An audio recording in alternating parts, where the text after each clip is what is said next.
नमस्कार विद्यार्थी आणि पालक मित्र हो.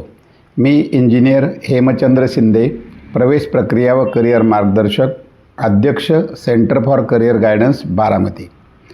CET cell Maharashtra group B BAMS BHMS तिसऱ्या फेरीसाठीची प्रवेश प्रक्रिया सुरू असून ऑनलाईन प्रेफरन्स फॉर्म आज 19/10 पासून 21 ऑक्टोबर 2024 पर्यंत भरावयाचे आहेत. सिलेक्शन लिस्ट 23 ऑक्टोबरला जाहीर होणार आहे.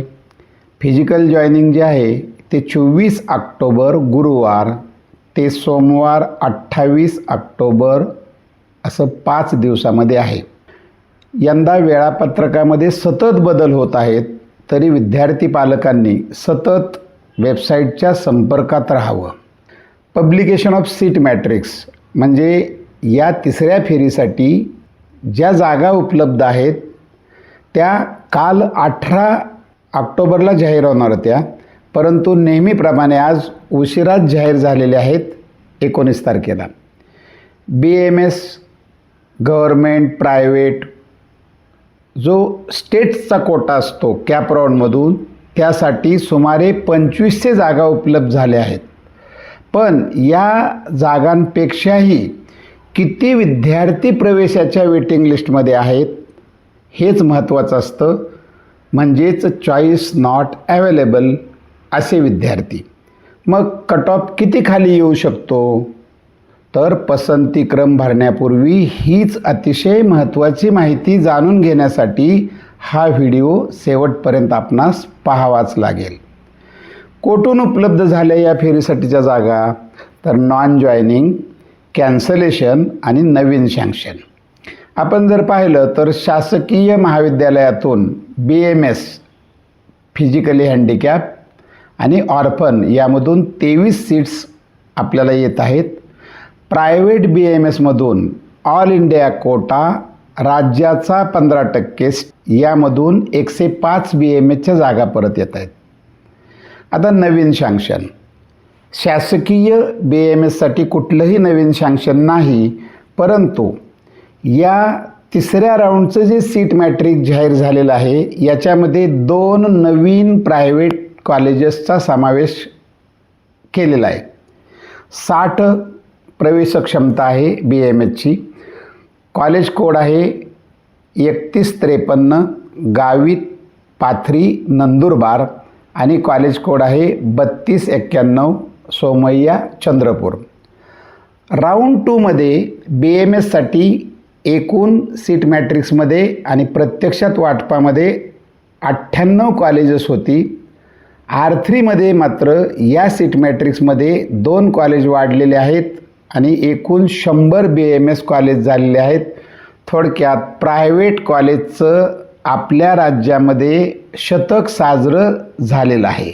गव्हर्मेंट एडेड आणि गव्हर्मेंट BAMS असे आपल्याकडे एकूण 22 महाविद्यालये आहेत आणि याच्यातून एकूण 1827 जागा उपलब्ध होतात.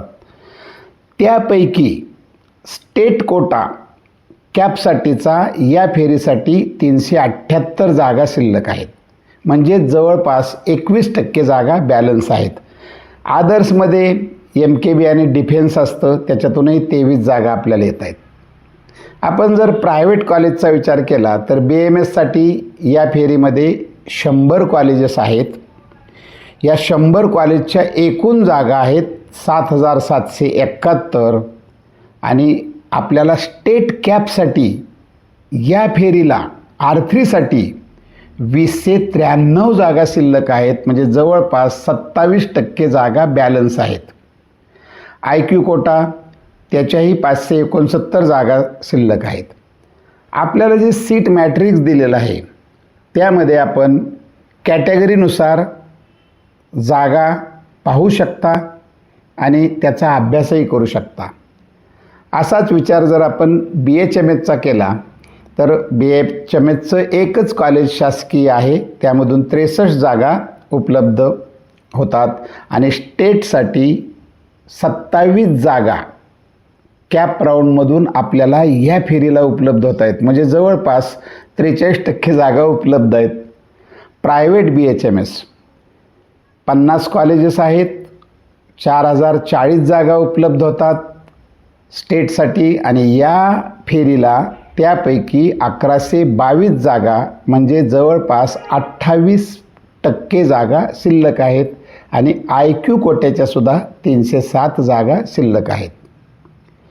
आपला जो महाराष्ट्राचा 15% प्रायव्हेट ऑल इंडिया कोटा होता AIQ कोटा, त्यामधून BHMS प्रायव्हेटच्या सुद्धा आपल्याला 61 जागा या परत आलेल्या आहेत. मग BMS कॅप राऊंड 3 जो आत्ता आहे यासाठी एकूण बॅलन्स सीट किती आहेत जर पाहिलं तर गव्हर्नमेंटच्या 401 जागा, प्रायव्हेटच्या 2093 जागा, अशा एकूण 2494 जागा उपलब्ध होत आहेत. मग सर्वांच्याच मनात आता काय भरपूर 25 ते 30% जागा मग प्रवेश सहजच मिळणार. पण या शिल्लक जागा माझ्यापर्यंत येणार का, माझ्या मेरिट नंबरपर्यंत येणार का, हा महत्त्वाचा प्रश्न आहे. पुन्हा एकदा संकल्पना लक्षात घ्या. राऊंड म्हणजे जेवणाची पंगत, SML म्हणजे ताट क्रमांक आणि आपल्यापर्यंत ह्या जागा येतील का, तर कोठे जागा कमी होतील, तर चॉईस नॉट अवेलेबल ज्यांना काहीही मिळाले नाही अशा ठिकाणी ते जागा कमी होऊ शकतात. मग आपल्यावरती आपण ज्या मेरिट नंबरवर आहोत, पंक्तीमध्ये ज्या क्रमांकावर आहेत त्याच्यावरती किती विद्यार्थी आहेत की ज्यांच्या ताटामध्ये काहीही नाही, ज्यांना आजपर्यंत कोणताही प्रवेश मिळालेला नाही, त्यावरती हे अवलंबून आहे, हे लक्षात घ्या. आता आपण पाहूया ऑल इंडिया रँक मार्क्स किती आहेत आणि त्यावरती किती विद्यार्थी चॉईस नॉट अवेलेबलचे आहेत. आपण पाहूया 1,40,000 ऑल इंडिया रँक आहे. अशा विद्यार्थ्यांना 548 मार्क आहेत आणि इथं 548 मार्काच्या वरतीसुद्धा 177 विद्यार्थी आहेत की ज्यांनी आजपर्यंत कुठलाही प्रवेश घेतलेला नाही, त्यांनी पसंतीक्रम भरलेला होता. आपण जो समोर टेबल पाहताय त्यानुसार जर पाहिलं तर आपले प्रायव्हेट कॉलेजेस कुठं बंद झालेत, सर्वसाधारणपणे खुला गट असू द्या किंवा OBC NT1 412 ते 402 मार्काच्या दरम्यान बंद झालेले आहेत. म्हणजेच आपण जर पाहिलं की 3,70,000 ऑल इंडिया रँक 402 मार्क्स याच्यावरती सुद्धा पसंतीक्रम भरून सुद्धा 1910 विद्यार्थ्यांच्या ताटामध्ये काहीही मिळालेलं नाही, चॉईस नॉट अवेलेबल आहे. सर्वसाधारणपणे प्रवेश 387 मार्कावरती बंद झालेलेच आहेत, म्हणजे 4 लाख ऑल इंडिया रँकवरती. आणि त्याच्याही वरती जर आपण अभ्यास केला तर 2600 विद्यार्थी आहेत की त्यांना काहीही मिळालेलं नाही. म्हणजे आपण एकंदर पाहतो की जागा 2500 आहेत, परंतु 387 मार्काच्या वरती आजही 2600 विद्यार्थी प्रवेशाच्या प्रतीक्षेत आहेत. एकंदर काय तर choice not available, all India rank 4 lakh, marks 387, एकूण विद्यार्थी 2600च्या दरम्यान. मग विद्यार्थी पालक मित्र हो, शांतपणे विचार करा, का राहिल्या आहेत ह्या जागा, CNA का आलं, 550 मार्क्स असूनही 177 विद्यार्थी, 500 मार्काच्यावर 569 विद्यार्थी, 450 मार्कांनाही प्रवेश 410 मार्काला मिळाला आहे. मग 450 मार्काच्या वरती सुद्धा 1124 चॉईस नॉट अवेलेबल आहेत, 410च्या वरती 1700 आहेत. तर याचं मुख्य कारण काय तर पसंतीक्रम भरताना आपण आपले मार्क आणि मेरिट नंबर याचा विचार न करता जास्त अपेक्षेचे कॉलेजेस भरतो. एक गोष्ट लक्षात घ्या, कमी मार्क्स आहेत, एखाद्या विद्यार्थ्याला फिजिओथेरपी मिळत असतं BPTH, पण तो नेहमी म्हणतो नाही मला BHMSच पाहिजे. आता ज्या विद्यार्थ्याला BHMS मिळत असतं तो मात्र म्हणत असतो मला BHMS घ्यावयाचं नाही, मला BMSच पाहिजे, मी कुठेही जाईन, नवीनसुद्धा चालेल, राज्यात जाईन, राज्याच्या बाहेर जाईन. आता ज्या विद्यार्थ्याला 420 मार्क्स आहेत, 430 मार्क्स आहेत की ज्यांना या मागच्या राऊंडमध्ये अशा विद्यार्थ्यांना प्रवेशही मिळालेले आहेत, पण मग त्याच्यावरती कॉलेजच्या विद्यार्थ्यांना का नाहीत मिळाले, तर असा विद्यार्थी म्हणतो मला अमुकच कॉलेज पाहिजे, तेच पाहिजे, आणि म्हणून ते अगदी थोडेसे 2-4 कॉलेजेस टाकतात की जे त्यांच्या मार्काला मिळू शकत नाहीत. आता एखाद्याला BAMSला 540 आहेत, 550 आहेत, तोही नेहमी म्हणतो नाही मला फक्त गव्हर्नमेंटचंच पाहिजे. थोडक्यात आपल्या मार्काचा विचार न करता आपण अपेक्षा ठेवतो. अपेक्षा ठेवणं योग्य आहे, पण आपल्याकडं जे मार्क आहेत, जो स्टेट मेरिट लिस्ट आहे त्यानुसार मला मनासारखं कॉलेज मिळणार आहे का याचा आपण विचार केला पाहिजे. कल्पना करा, mark state merit list number म्हणजेच पैसे आहेत असं समजा, आणि बाजारातून आपल्याला या पैशातून काहीतरी खरेदी करायचं आहे. यामधून जे मिळाले तेच स्वीकारलं पाहिजे हे लक्षात घ्या. आयुष्यामध्ये आवडीचं आणि मनासारखं ब्रँच असो कॉलेज असो मिळेलच असं सांगता येत नाही, पण लक्षात घ्या जे मिळेल त्यात आवड निर्माण करणं हे खूप गरजेचं असतं.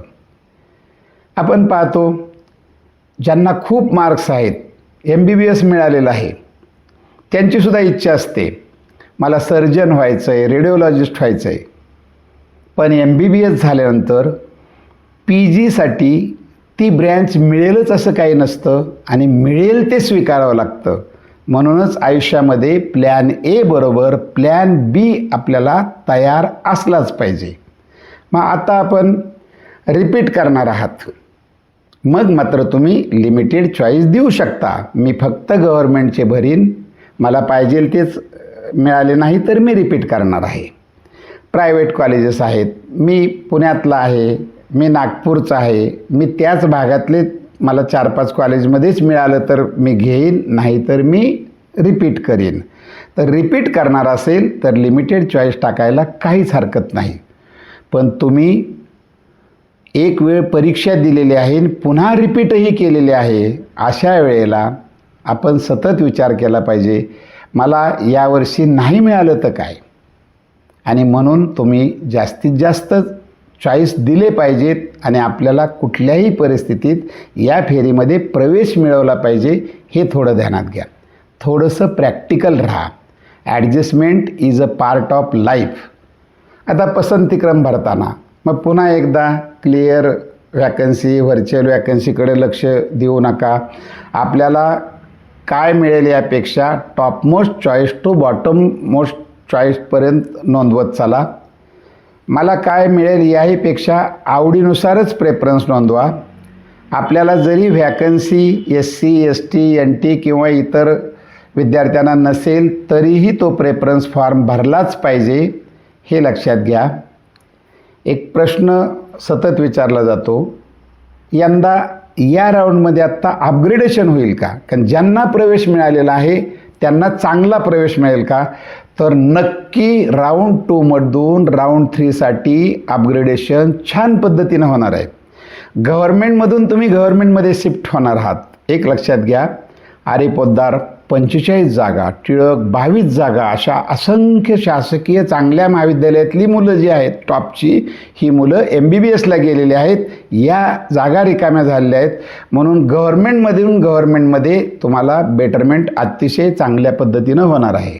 त्याचबरोबर प्रायव्हेट BAMSमधून अनेक विद्यार्थ्यांना अपग्रेडेशन होऊन ते गव्हर्नमेंट BAMSला जातील, आणि ज्यांच्याकडं काहीच नव्हतं अशा बऱ्याच विद्यार्थ्यांना प्रायव्हेटमधील BAMS मिळू शकतं. राऊंड 3मध्ये प्रवेश मिळाला आहे, पुढं राऊंड 4साठी अपग्रेडेशन आहे का, हाही प्रश्न बऱ्याच विद्यार्थ्यांनी विचारला. तर लक्षात घ्या, यानंतरच्या BAMS ट्रे वॅकन्सीसाठी रजिस्ट्रेशन केलेले, ज्यांना राऊंड 1, राऊंड 2, राऊंड 3मध्ये प्रवेश न मिळालेले विद्यार्थीच फक्त पात्र असतात. थोडक्यात काय, या फेरीत प्रवेश मिळाला, तो आपण घेतला आणि नाकारला तरीही या ग्रुप B BAMS BHMSच्या लाईनमधून आपण बाहेर पडणार आहात हे लक्षात घ्या. यापुढं बेटरमेंटचा प्रश्नच उद्भवत नाही. एकंदरीत नियम लक्षात ठेवा, तिसरी फेरी असो किंवा त्यानंतरच्या पुढची कुठलीही फेरी असो, यामध्ये तुम्ही प्रवेश मिळाला घेतला नाही तर त्या प्रोसेसमधून आपण बाहेर पडतो. विद्यार्थी आणि पालकमित्र हो, प्रॅक्टिकली विचारपूर्वक निर्णय घ्या. यापुढं स्ट्रे वॅकन्सी राऊंड असेल पण त्यामधून प्रवेशाची नक्की खात्री नसते.